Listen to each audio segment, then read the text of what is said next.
But first, your road to recovery. Addiction comes in many different shapes and forms. Here to highlight these differences and provide hope for recovery is T. Adamson, MD, and therapist Steve Welsh with Intermountain Hospital. Help us understand what is addiction and how do the treatments vary? I think addiction is basically you can't live with something and you can't live without it. The treatments vary based on chemical versus non-chemical, and then which chemical it is primarily differs with the detox and the medications that we use to help with those symptomatology. And can someone have multiple addictions? Absolutely. In fact, it's very common for people to use multiple substances. When you try to quit one, oftentimes it's very common for people to start using something else if they don't really take care of the root cause of the problem.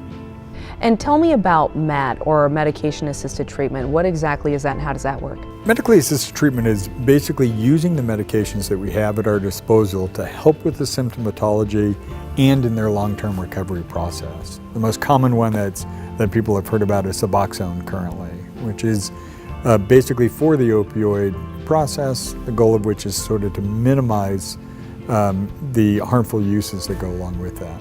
Okay, and tell us the differences though between detox, rehabilitation, and recovery. Well, detox is really just that first step of releasing that chemical hook, getting everything out of your body to where you get to a point where you can actually work on the root causes of why you started using and why you can't stop.